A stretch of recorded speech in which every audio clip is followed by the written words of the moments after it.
All right, so morning everybody, and my name is Neelay Shah, and I'm a senior consultant with Foundstone. And what I'm going to talk here today about are some of the security issues that are fairly prevalent in the development industry, but the development community is not so much aware of them. So we're not talking about things like SQL injection, buffer overflows, or cross-site scripting, right? Which are fairly, I guess the developer community has a fair amount of knowledge about the same. A few subtle issues that still exist, and the developers don't know a lot about it. Right, so I guess I already spoke about the goal. The kind of motivation was that I do a lot of security assessments like code reviews or black box penetration tests. And a lot of times when we are discussing the findings with the development team, the development team are kind of surprised that we didn't even know that there could be issues like this. So, I mean, there's no way we could have even prevented it. So the idea here is to educate the folks about those issues, which are prevalent, but not a whole lot of education about it. So here are the main categories, right? We'll look at things like inter-process communication, synchronization, or launching new processes, a few issues about cryptography, a few about ActiveX controls, third-party controls, and thick client applications. Right, so while we are discussing the issues, essentially the kind of approach or the layout we have is we'll discuss the issue, so we'll understand what the issue is, what the impact is, right? Like from a developer's point of view, okay, here's the issue, why should I care, right? What is the impact? From a bad guy's point of view, what does he need to exploit it? What all things does he need to do? Some of the recommendations as to how to fix it or the base platform mitigations that are in place. And then if you are a developer or an architect or a manager, right, how do you go about identifying the issue, right, at a feature level, at a code level? So it's a fairly, I guess, technical talk. Wherever, I guess, the issue is specific to Windows or Unix, I would kind of break that out. So here's the first one, right, with the inter-process communication primitives. And the first one's kind of socket hijacking. So sockets essentially are your inter-process communication primitives, which are most prevalent because they are available on most operating systems. They allow you to do bidirectional data transfer, right? Now, a socket is essentially identified by an IP address and a port, right? An IP address and a port get you a socket. Now, one of the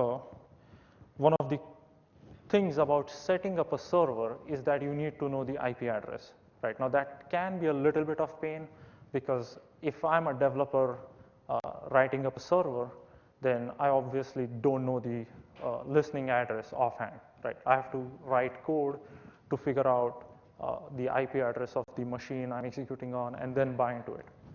So essentially, the C library has this wildcard, and it's called inaddress_any. And what it does is it will bind your listening socket to all the IP addresses that are present on your machine, right? So if it has multiple NICs, then all of the IP addresses will have the socket listening on them.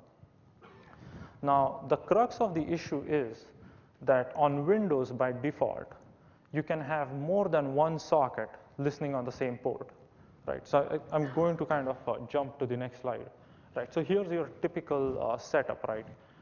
The server starts up. The server uses the inaddress_any flag when it sets up the socket because it provides a great abstraction to the developer. The developer doesn't need to write code to figure out what's my underlying IP. If he says inaddress_any, then that's it. The socket's going to be listening on all IP addresses. He specifies the port, and the server is listening. The client obviously needs to know the server's IP, and it uses that, connects to the server, and that's it, right? It's all set up, and they can start communicating. Now, here's what happens in socket hijacking. So you have the server come up. It starts on in address any and the specific port, and now it's listening for inbound communications or connections from the client. Right, now you have this malicious application, right, which also starts up on the same server, right. It uses the same port to listen on, but instead of using in address any, it's going to use the specific IP, right. So 172.23.20.110 in this example, right. Now you would think at this point the OS or the socket library should return an error, because essentially you have two applications or two sockets binding to the same port. But on Windows, this isn't the case, right? By default, both the applications are running, both the sockets are listening, and they are both listening on the same port, right? Now your client starts up. The client obviously uses the IP to connect to the server, right? Now when it initiates the connection goes to the server, and you essentially now have this conflict, right? The server socket library gets the connection, sees it's going to the port 2000, for example, right? And it has to decide whom to forward the connection, right? Because there's a conflict here. There are multiple sockets waiting on the same port. So there's a conflict, and the socket library needs to resolve this. So the way it will resolve it is it will resolve it in the favor of the socket which is more specifically bound. So if my incoming connection is for 172.23.20.100, and I have two sockets on the same port, one specifically bound to this IP, which is 172.23 IP, and the other in address any, the socket library will resolve it in the favor of 172.23 socket, right? So essentially what will happen is this other application, which is malicious, will get the connection, right? So at this point, what you have is essentially what you have done is set up a spoof server, right? The spoof server is running on the same machine, right? But in no way have you injected the client or you have tampered the client. The client is still using the same socket's IP address port that it would connect to, but the malicious server now gets the connection, right? So at this point, you have set up a spoof server. Depending on the transport protections, you could do a man in the middle, you could do eavesdropping. But at the very least, there is at least a denial of service, right? If the malicious application gets the connection and just lives with it or just drops it, all your legitimate clients are never going to get serviced. So at the very least, it's a denial of service. And then depending on what you have, you could do a man in the middle, right? Now, so I guess we spoke about the impact. Now, to exploit this, right, an attacker at least needs, I guess, execute privileges on the server, right? The attacker doesn't need to have elevated privileges, but he at least needs to be able to connect to the system and run code on it. Out-of-the-box configuration only affects Windows, and on, I guess, Windows XP Service Pack 2 and later is more of the Unix way in terms of that ports 0 to 1023 are privileged ports. So if you had to hijack those ports, then you already need to have admin privileges for them. So those are kind of some of the mitigations present. In terms of recommendation, when you bind, like when you write your listening server, you want as far as possible to bind to a specific IP address, but it's not always possible because you typically don't know which IP address to use if the underlying machine has multiple NICs. So a more feasible option is typically the socket option exclusive address use. And if you essentially use this, the socket library on Windows won't allow multiple sockets on the same port. And identifying the issues, at a code level, you want to try and search your code base for the APIs bind, set socket options to see if it could be an issue for you. At a feature level, essentially, if you have a client-server application communicating using sockets, then it could be an issue for you. So that's kind of the socket hijacking. The other part of this is a named pipe hijacking, and it's similar to sockets, Essentially, named pipes are another inter-process communication primitive, similar to sockets, right? Sockets are more widely used, but named pipes are fairly widely used as well. They also allow you to communicate between processes running on different machines, bidirectional communication. Typically, though, named pipes are used to communicate between processes running on the same machine, but I mean, you could have named pipes to communicate across machines. One thing named pipes that can do on Windows is I guess, a fairly important security attribute that sockets can't do is on named pipes, a server named pipe can impersonate the client named pipe without needing the credentials. So a server named pipe can say, hey, run in the context of the client, and the client doesn't have to pass the credentials. So it's completely seamless. So in most cases, named pipes are used when you have a scenario where you want to write a server, a background server, right? So it's a Windows service or a Unix daemon, and you don't want to run it as root, right? Because if you have your service running as root, and if there was an exploit or there was a vulnerability in that, then essentially that would compromise the whole box. So you want to write the service, not run it with root privileges, so in line with the least privilege principle. So you write it with a guest account or a limited rights account. But then you want to serve the client requests with the client privileges to make sure your application works, right? So typically what happens is you have the server configured as a limited rights user service, and if the client connects, the server will impersonate the client. And this impersonation doesn't need any credentials. This is completely seamless, right? So the client connects, the server impersonates the client, and then the server essentially processes the client's request in the client's context, right? So typically that's the scenario where named pipes are used. And the impersonation privilege is the main reason why a lot of time named pipes are used instead of sockets. So let's look at the issue here. So unlike sockets, named pipes are identified by a name, right? The name is just a string. So when you have your server startup, it essentially says, hey, create a named pipe of this name and listen to incoming connections. The client uses the same name, the machine / named pipe name, and it gets the connection. Once the connection is set up, they can go ahead and communicate. Also, unlike sockets, named pipes are completely secureable objects. So with named pipes, you can essentially say that only administrators should be able to connect to this named pipe, or only guest users should be able to connect to the named pipes.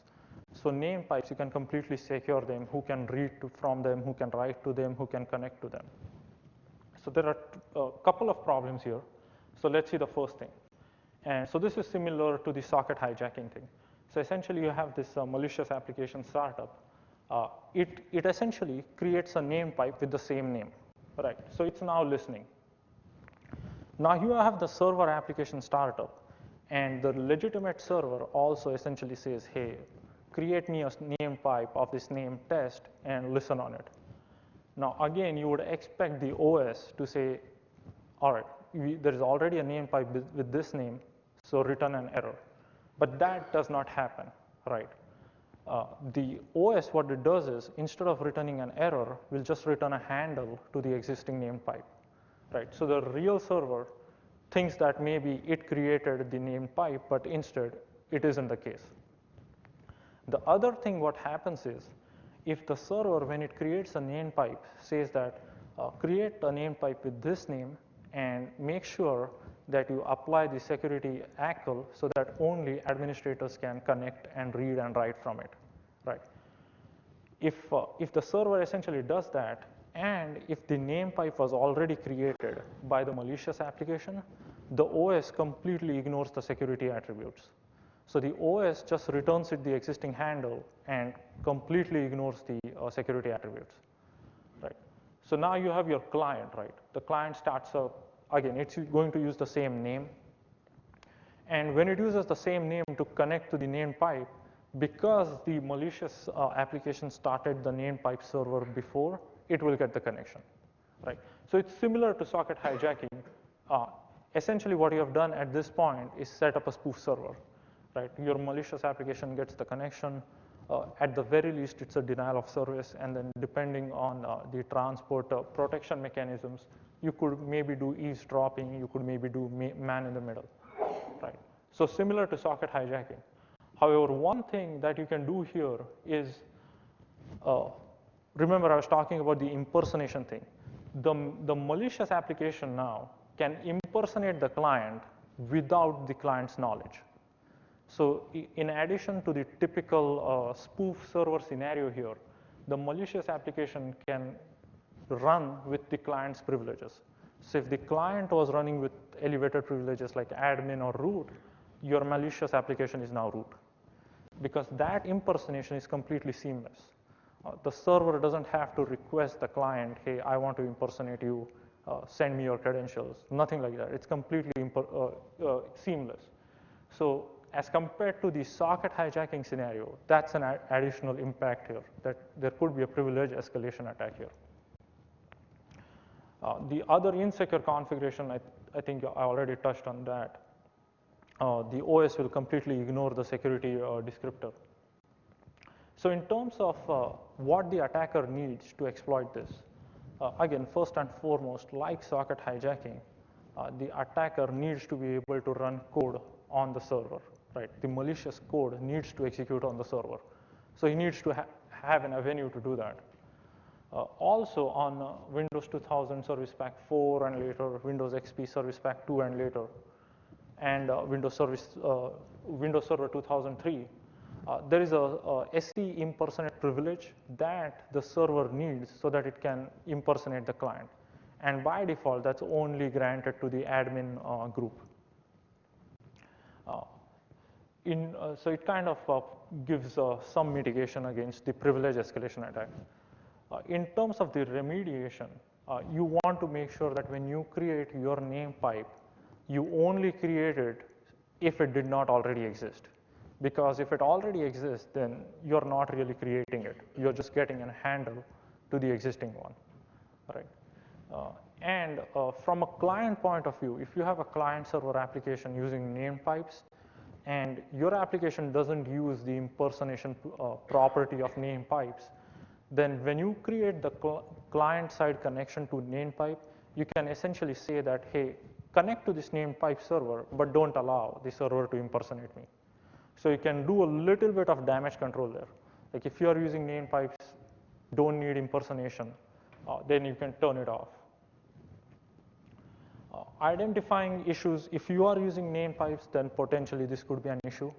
And as I was speaking earlier, right, typically where it is used is where you have a service running in a limited rights user context, and then impersonating a client to serve its request. At an API level, if you want to look in your code, you want to look for create name pipes, create file, and impersonate name pipe client APIs. Right. Mutexes and events, right? So these are your inter-process synchronization primitives.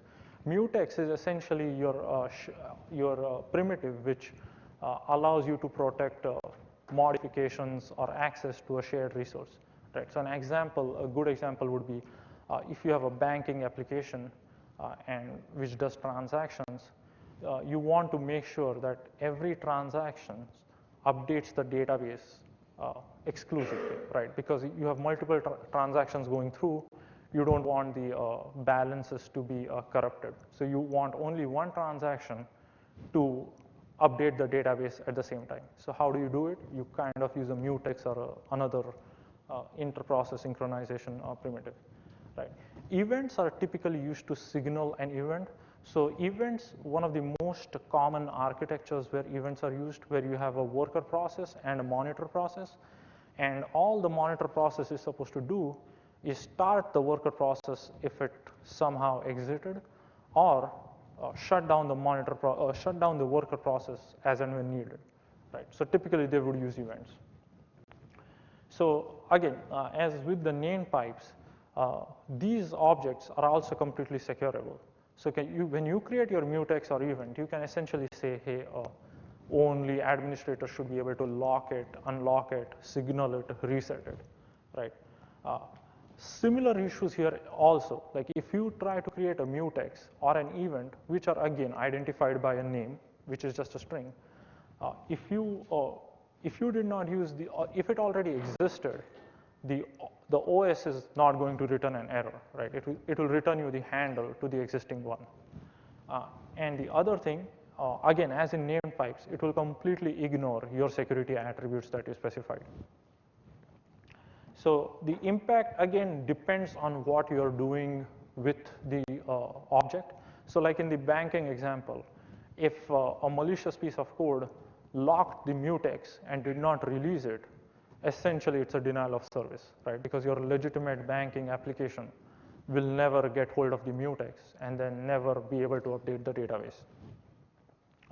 Privilege escalation, this depends, but from where we have seen this happen is essentially the monitor worker process, where if a malicious process can signal a particular event, the monitor will listen and shut down the worker. So things of that nature. Again, to exploit this, an attacker needs to be able to run code on the server so that he can change the state of the object.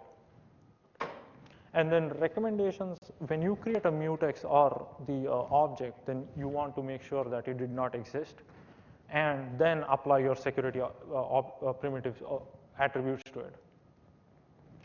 We kind of talked the typical applications where you can see these issues.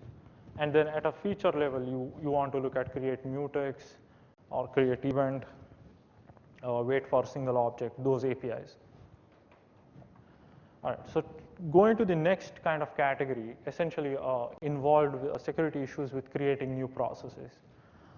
So most commonly, right, where products or applications expose this functionality such as scheduled tasks, most times they will have this additional functionality that you can choose a process to run if the task succeeded or if the task failed, right? So the user goes into the product, selects the task, selects the time when he or she wants to execute it, and then selects an executable that it wants to execute if the job succeeded or failed, right? So a few issues here, right? So first of all, in most cases, what can happen is the scheduled tasks run at a different time, right? At your scheduled time. So at that time, they typically end up running with the local system privileges, which is how the Windows service is configured, or root if your daemon is a setuid daemon, setuid root daemon. So if that's the case, then essentially what is going to happen is your post-task execution will also run as root or local system, which is the most powerful account on Windows, and will result in a direct privilege escalation. The other thing what we have seen applications do is because they have the task execute or the process executing with higher privileges, they have a certain whitelist of processes that the user can choose. Now, depending on how you execute it, it still could be vulnerable. Like for example, on Windows, if you essentially have C: program files, software, myprogram.exe, right? If you don't essentially launch it securely, what Windows will do is it will first look for the white space in your executable path name, right? So C: program, and then there's a space and then files, right? So if it found a C: program.exe, it will launch it and pass the remaining files, software, myprogram.exe as an argument to C: program.exe. So you will essentially launch a different process, C: program.exe, which might be malicious, instead of C: program files, software, myprogram.exe. So that's kind of typically used to get around the whitelist validation. So the impact there really is privilege escalation, and I mean exploitation mitigations. You kind of need local access so that you can copy the malicious file, or I mean you can if you know like a powerful program, you can just run that. instead of copying it. So the recommendation there is to kind of launch the new process with appropriate privileges. So instead of launching the new process as root or local system, use the right user to launch it. And then launch it securely so that you don't launch c::program.exe instead of the c::program files application. Identifying the issue at a feature level, if you, as I said, right, the most common example is where you have your application has a scheduled task feature, which allows you to run post-execution files. That's at a feature level, that's one example. At an API level, it's kind of create process as user APIs. If you want to look at in your code, then those are your APIs. All right, so moving on to cryptography. The first one in cryptography is your insecure cipher mode.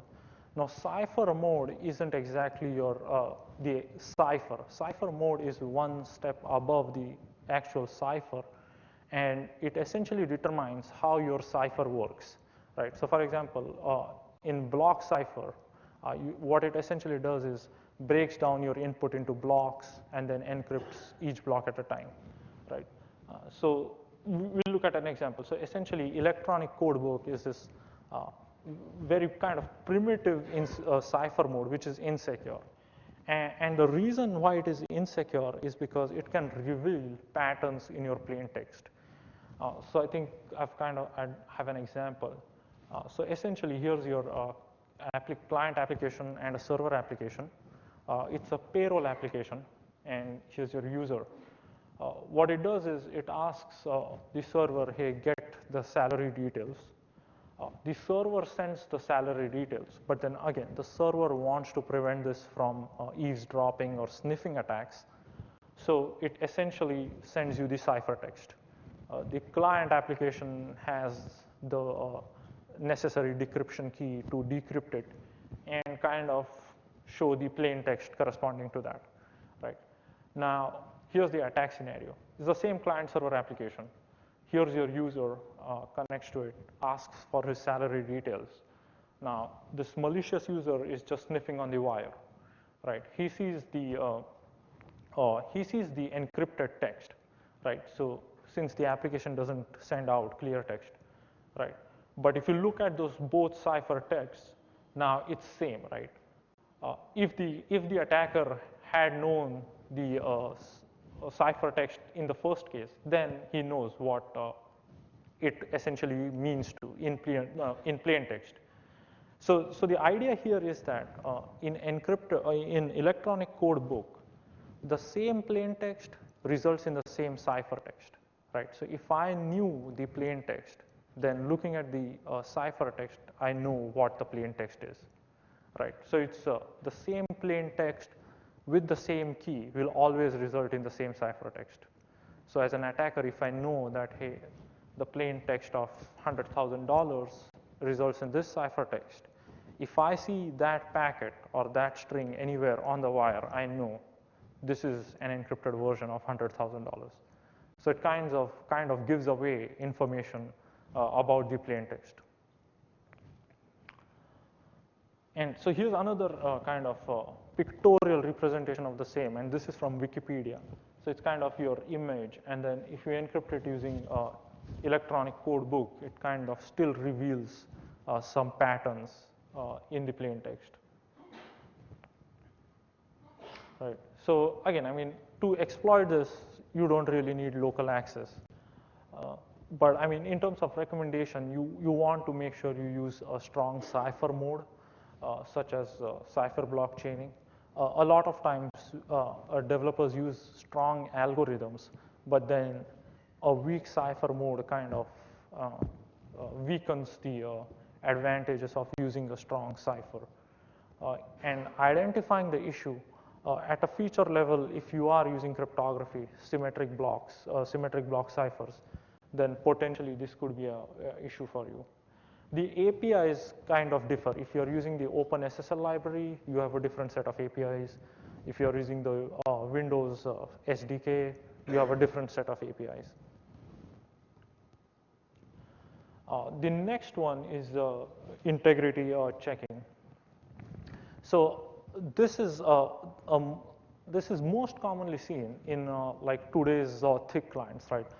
Almost every thick client today has essentially this auto update feature, where when you launch the client, it will go check if there is an update available. And if you say, go ahead and install it, it will go ahead, download the update and install it, right? So a few issues here, right? So if there's no integrity checking, right?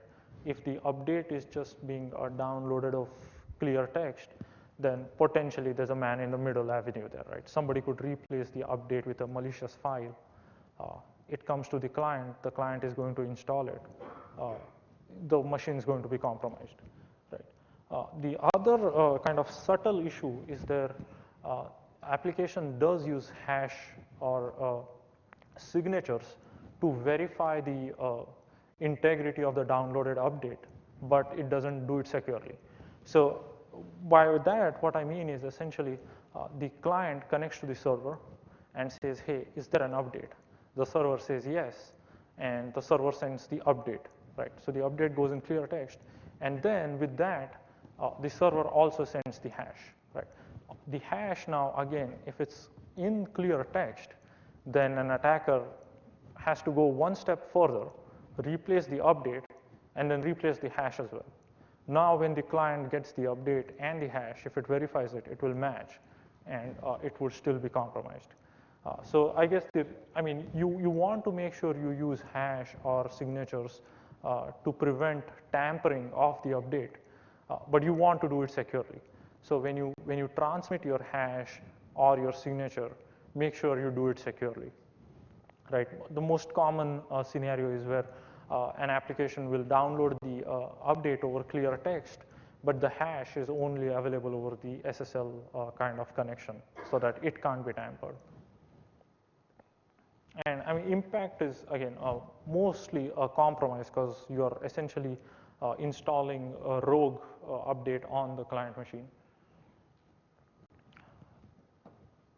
Right, and I guess we already talked a little bit about the recommendations. But as the client application, you want to make sure that before you apply the update, you ensure that you have obtained it from the right source and it hasn't been tampered before you update it. And most common scenarios where this could be an issue is your auto update, check for update scenario. ActiveX controls. Now, ActiveX controls are kind of, they are being used less and less, but there are still quite a few ActiveX controls out there. Essentially, I guess they allow you to execute code in the browser, but which is not running within the browser sandbox, right? So you can essentially run a Win32 application from a browser, right? So that's the great benefit or the power that ActiveX control gives out. Typically, though, ActiveX controls are used to kind of provide a rich interface. So like there are quite a few applications which want to show a tree view or Windows Explorer view, right? And for that, they will write an ActiveX control.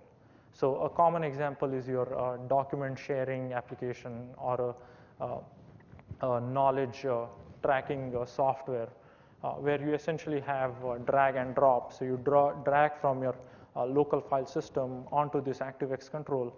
It will sync up with the server, right? So common example. However, the problem with ActiveX controls is one, again, it's a Win32 component, so it doesn't execute in the browser sandbox. So there's a great deal of motivation for exploiting ActiveX controls. The one issue is repurposing. So let's say I have a document sharing application. I write up an ActiveX control, which allows you to upload, download files, sync files between the client and the server. Now, my ActiveX control is supposed to be only executed from my website, which is, let's say, my documentsharing.com. Now, the very nature of ActiveX controls there's nothing stopping a evil site, so myevilsite.com, from using that ActiveX control. Essentially, you have this HTML tag or JavaScript tag which will run the ActiveX control if it's installed, right? So if an attacker tricked the victim to go to a malicious site, right, and the victim, let's say, has this ActiveX control, the malicious site is going to execute it without the user's knowledge, right, because it's already installed. So one of the things that you can do to limit damage with ActiveX controls is tie it to your site, right? So let's say you write an ActiveX control which is only supposed to be executed by your site. When you develop your ActiveX control, you can essentially say that this site should only be launched from mywebsite.com. Or you can essentially say this site should only be launched by any website in my trusted zones or any site in my intranet. So you can tie an ActiveX down. So that essentially limits the damage, right? Because if I have a very powerful ActiveX controls like document sharing, file uploading, file downloading, if as an attacker I can get a victim to my site, then I can use that ActiveX control to copy malicious files and compromise the victim's workstation or copy files off the victim's workstation. So that's one of the issues there. Initialization from untrusted sources are similar. Scripting, so you can turn off ActiveX control scripting, but if your ActiveX control is supposed to be accessed from a browser, in most cases you can't do it. This is typically a scenario where you write your ActiveX controls and then essentially through Visual Studio or another designer, you drag and drop on a form or on your window. Then you could turn scripting off.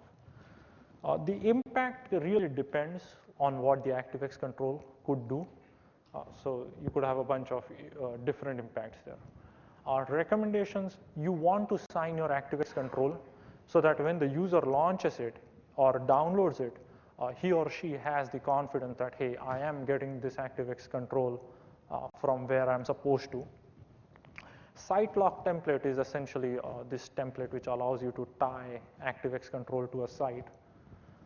And if you don't need, then don't mark it safe for initialization. At an application level, again, if you are using ActiveX control, then you're potentially vulnerable. All right, so third-party components. So third-party components, again, are a great way of rapid application development, right? Let's say I'm writing a product, and I need the compression feature or functionality to save on bandwidth, right? Now, I could write up my own compression routines, or I could write my own implementation of the already existing routines, or I could just get zlib. Zlib has been around for a lot of time. It's been used very widely. I can just integrate it in my app, and I have the compression functionality. So your commercial off-the-shelf components are fairly popular in that scenario. Now, the problem with this is, though, typically the way this process works is, let's say I'm in version 1 of my product, and I need the compression functionality. I'm going to take the latest and the best zlib version available today and going to integrate it. Now I am 5 versions down the line. I never had the need of any more compression functionality. So my version 5 is still shipping with zlib 1. Now zlib or any other third-party component is like any other software, right? There are vulnerabilities published, the vendor patches them, right? However, if essentially, because this third-party component vulnerability is not followed, your application keeps on being vulnerable, right? So you want to make sure that someone on your team kind of subscribes to the advisories of these third-party components that you are using. And if there is a vulnerability published, then you essentially research it. If it's applicable, then patch your product so that your product is not vulnerable. So this is not a direct kind of this issue is not introduced in your application because of your coding or your design per se, but because this third-party library that you are using is vulnerable. Right. OpenSSL and zlib are like the most common libraries that I've seen in most applications keep on using them, and many times they are kind of outdated. And finally, the thick client applications, right? Now, thick client applications are like typically if you have a server client which talks TCP, which does not talk HTTP, then you have to write your own client, right? If it talks HTTP, then you could use the browser, but otherwise you have to write up your thick client. Another scenario where thick clients are developed is because you want to develop a richer UI. The web is just not enough, the browser is not enough, so you write up your own client. Now, the problem with thick client is thick client really can become a thick client. So you can have things like authorization checks all pushed to the client, right? So which menus to show depending on the role of the user, they all get pushed to the client sometimes, right? And client, by the very nature of it, should not be trusted, right? Because client, you don't control the environment in which the client runs. An attacker might be able to reverse engineer it, modify it, comment all your rule checks, and you don't want that to happen. Another scenario with thick client, though, is a lot of thick clients, even today, seem to need admin privileges to run. Now, that's a problem because typically you don't want, network administrators don't want to give out admin privileges to everybody, right? If I need admin privilege to run a client application, then that's probably going to need, in most environments, network administrator sign off saying that, hey, this guy has been given admin privileges. And a lot of times it's also because the log file is stored in program files directory, or a registry key is in HK, like HKey local machine, or I'm creating a listening socket on ports, privileged ports 0 to 1023, all which could be kind of tweaked around, right? So again, the impact, if you have authorization, data validation checks in your client, then that could be more serious. You could result in privilege escalation. And the other impact with having admin privileges necessary for thick clients is that if there was a vulnerability, then your machine is going to be compromised because it's running as an admin. And then in terms of remediations, you want to make sure that, I guess, both of those issues are kind of resolved. So storing your logs in user's document directory, if you set up a listening server as part of your client, then use one of the higher ports instead of privileged ports. And then I guess if you are using a thick client, then potentially these could be a concern. These are some additional references. That's pretty much all I had. Any questions, comments?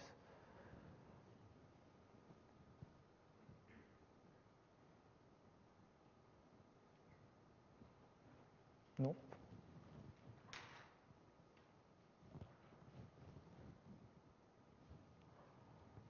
All right, that's pretty much it then. All right, thanks for being here.